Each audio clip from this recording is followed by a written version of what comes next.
இவர் வந்து ஆசீவக சமயத்தை பின்பற்றக்கூடியவர். அப்போ இவர் வந்து சிவனை வழிபடுறத விட ஐயனாருக்கு வந்து தன்னோட மூல குருவா எடுத்து வழிபட்டிருக்கிறாரு. நிறைய ஐயனார் கோயில்களில் இவர் வந்து பிரதான இடம் பெறுறாரு. ஏன்னா இவர் ஃபுல்லாக பின்பற்றதே ஐயனாரை தான். ஸோ அப்போ இவர் அங்கே ஐயனார் கோயில்களில் நிறைய அருள் பாலிக்கிறாரு. மேக்சிமம் தென் மாவட்டங்களில் இவரை பற்றின ஹிஸ்ட்ரி வரலாறு எல்லாமே பாசிட்டிவாகவும் நல்ல விதமாகவும் நிறைய சுவாரஸ்யம் நிறைஞ்சதாகவும் கூறப்படுது. அடுத்து இவரோட சிறப்பு அம்சங்கள்னு பார்த்தீங்கன்னா,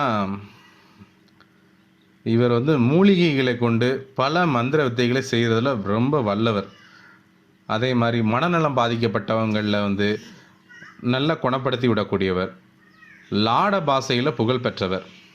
கருப்பசாமியோட 21 சகோதரர்களில் ஒருவர். யோசிச்சு பாருங்கள், கருப்பசாமியோட 21 சகோதரர்கள்